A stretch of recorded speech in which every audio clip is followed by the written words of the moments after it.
Hello and welcome to the screencast on section 1.4 from Active Prelude to Calculus. In this video, we will introduce linear functions.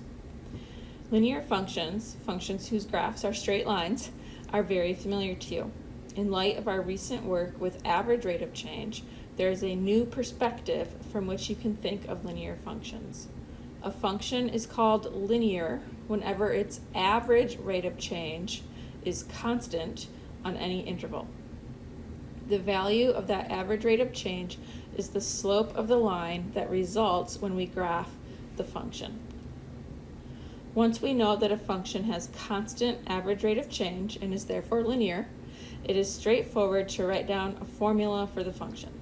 All we need to know is a point that the function passes through and the overall constant average rate of change of the function.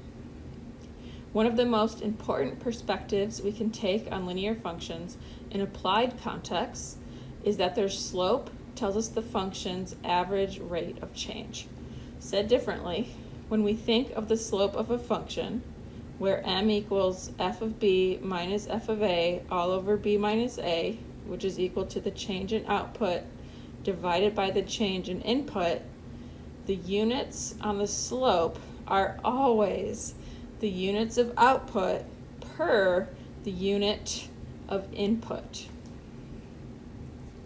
In this section, you'll learn to think of linear functions as those functions whose average rate of change is always constant, as well as different algebraic formulas for representing these functions. Plus, you'll encounter a wide range of applied settings where we interpret a linear function's behavior by thinking of its slope as a rate of change.